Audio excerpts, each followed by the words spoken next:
Quand nous avons rejoint cette guerre contre les Russes, tu sais, nous étions derrière Biden et il a dit qu'il se battrait jusqu'au bout. Maintenant, bien sûr, c'est très différent. Comment vois-tu la suite des événements?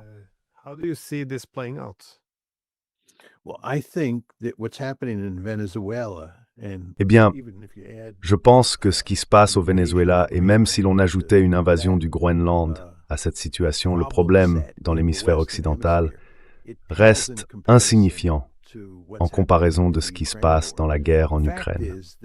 En réalité, ce que Trump a essayé de faire avec les Européens vis-à-vis de la guerre en Ukraine, c'est de transférer sur leurs épaules la charge du soutien à l'Ukraine. Et les Européens, bien sûr, ne peuvent pas assumer ce fardeau. Ils n'ont ni les ressources financières ni l'armement nécessaire pour soutenir l'Ukraine. Et l'Ukraine va perdre la guerre. Une fois que l'Ukraine aura perdu, il y aura un jeu de reproches. Les Européens accuseront les Américains d'avoir retiré leur soutien et de leur avoir transféré la charge, et Trump accusera les Européens.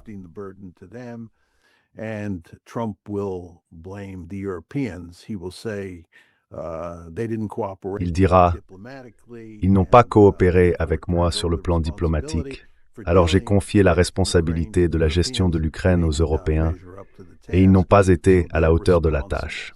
C'est leur faute. » Il y aura donc un jeu de reproches, et ensuite il y aura un jeu de reproches à l'intérieur même de l'Europe. On verra des gens comme Viktor Orban d'un côté, Keir Starmer de l'autre, et aussi Macron, tous en train de débattre pour savoir qui est responsable et quelle direction prendre à partir de là. En même temps, comme je l'ai déjà dit, les Russes feront tout leur possible, pour de bonnes raisons stratégiques, afin d'exacerber ces tensions au sein de l'Europe et à travers l'Atlantique. Je pense donc qu'il y aura beaucoup de turbulences en Europe à l'avenir.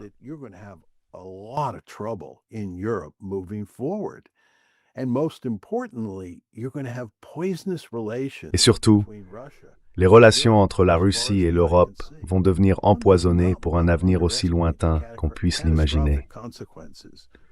Il ne faut pas sous-estimer les conséquences catastrophiques de la décision d'avril 2008 d'intégrer l'Ukraine à l'OTAN. Pour l'avenir prévisible, et nous parlons ici d'un horizon très lointain, les relations entre la Russie d'un côté et l'Europe de l'autre resteront empoisonnées. Et comme je l'ai déjà dit, cela va conduire à une Europe de plus en plus divisée. Les États-Unis ne joueront plus le rôle d'apaisement qu'ils ont tenu par le passé. Ce sera terrible pour l'Europe. Et je pense que l'Europe est en réelle difficulté. À mon avis, c'est un problème bien plus grave pour l'Europe que toute la question de ce qui se passe au Venezuela ou de ce qui concerne le Groenland.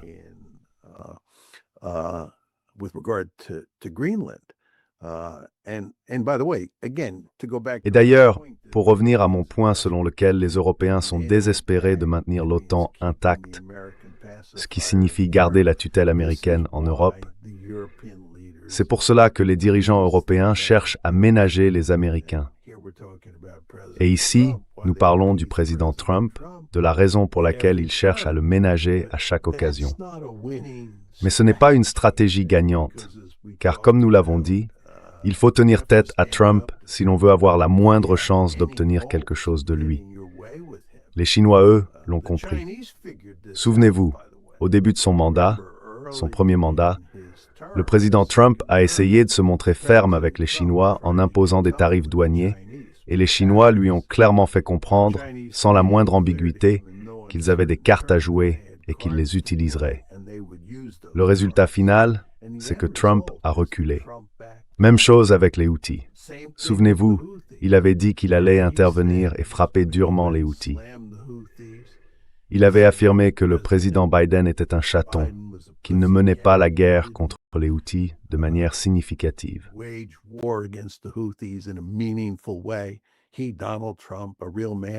Lui, Donald Trump, un vrai homme, allait s'y prendre autrement. Il allait mettre les Houthis à genoux.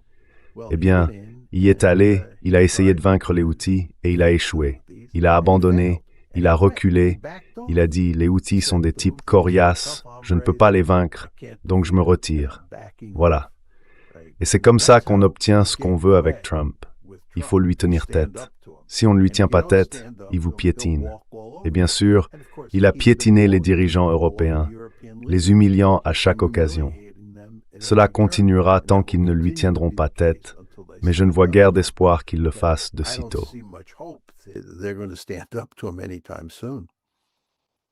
Non, je ne vois pas ça non plus. Donc la dernière fois que nous avons parlé, vous veniez de prononcer un discours au Parlement européen, le Parlement de l'UKBAOD, dans lequel vous souteniez que l'avenir de l'Europe était sombre. Pensez-vous que le Venezuela a encore assombri cette perspective, ou ça ne joue-t-il pas vraiment un grand rôle dans l'ensemble du monde politique occidental? Bien sûr, tout cela n'a plus beaucoup d'importance si les États-Unis finissent par prendre le Groenland.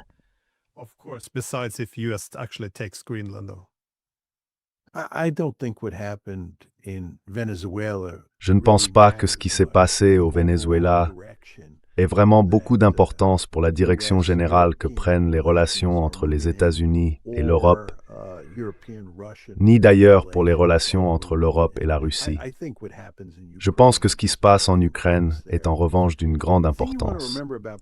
Ce qu'il faut garder à l'esprit à propos du président Trump, c'est qu'il a recours à la force militaire et fait des choses scandaleuses si souvent que ce qui est très important un jour ne fait même plus la une semaine plus tard.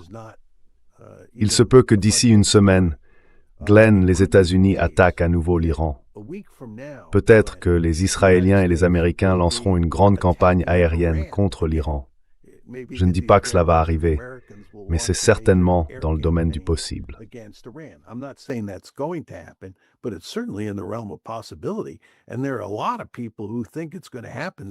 Et beaucoup de gens pensent que ça va se produire plus tôt que tard. Mais une fois que cela arrivera, l'histoire en première page portera sur l'Iran, pas sur le Venezuela. Une autre dimension de tout cela, c'est que la situation au Venezuela ne restera probablement pas à la une, ni ici aux États-Unis, ni en Europe, parce que nous serons déjà partis dans une autre aventure. C'est l'un des moyens par lesquels Trump parvient à s'en tirer avec toutes ces initiatives qu'il poursuit. Il fait quelque chose, les gens commencent à le critiquer, mais avant que les critiques ne s'installent, il est déjà en train d'attaquer un autre pays. Puis les gens recommencent à le critiquer, et avant que ces critiques ne s'enracinent, il passe à un autre pays.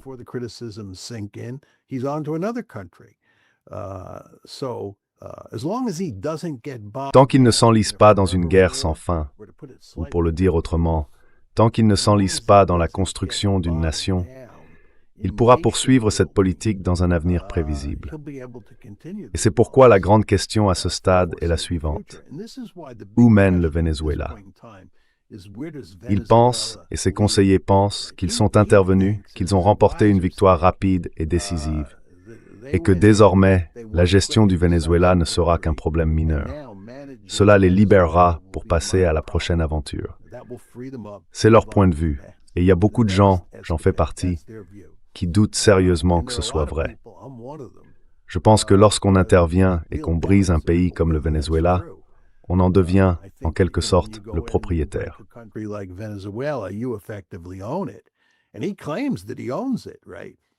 Et il affirme qu'il en est le propriétaire. Très bien. Il dit que nous allons le diriger. Quand il commence à parler comme ça, on se dit d'accord. Si vous, président Trump, allez diriger le Venezuela, cela ne veut-il pas dire que vous allez faire de la construction nationale? Et si vous allez faire de la construction nationale, cela ne va-t-il pas être long, difficile et désordonné, et probablement voué à l'échec? Mais il y a d'autres personnes dans l'administration qui soutiennent que nous n'allons pas nous impliquer sérieusement dans la gestion du pays. Nous pouvons le faire à moindre coût, nous verrons bien ce qui se passe. Mais s'il s'enlise au Venezuela, cela limitera fortement sa marge de manœuvre pour attaquer, vous savez, d'autres pays plus tard, comme il le fait depuis qu'il est entré en fonction il y a environ un an.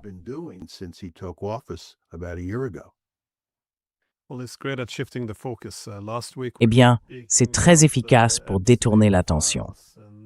La semaine dernière, nous parlions des dossiers Epstein. Et maintenant, bien sûr, tout a disparu. Mais je ne suis pas sûr qu'on puisse jouer à ce petit jeu très longtemps avant qu'une énorme erreur de calcul ne l'implique directement. Cela pourrait déjà être le cas. Quoi qu'il en soit, je sais que vous avez des choses à faire. Alors je voulais simplement vous remercier encore de m'avoir laissé profiter de votre expérience.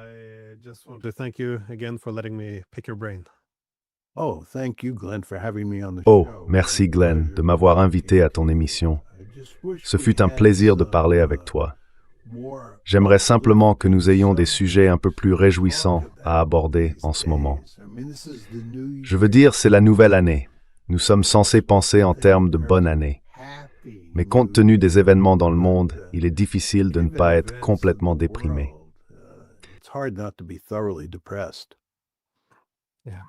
Oui, tout à fait d'accord. Bon, eh bien, merci quand même. De rien.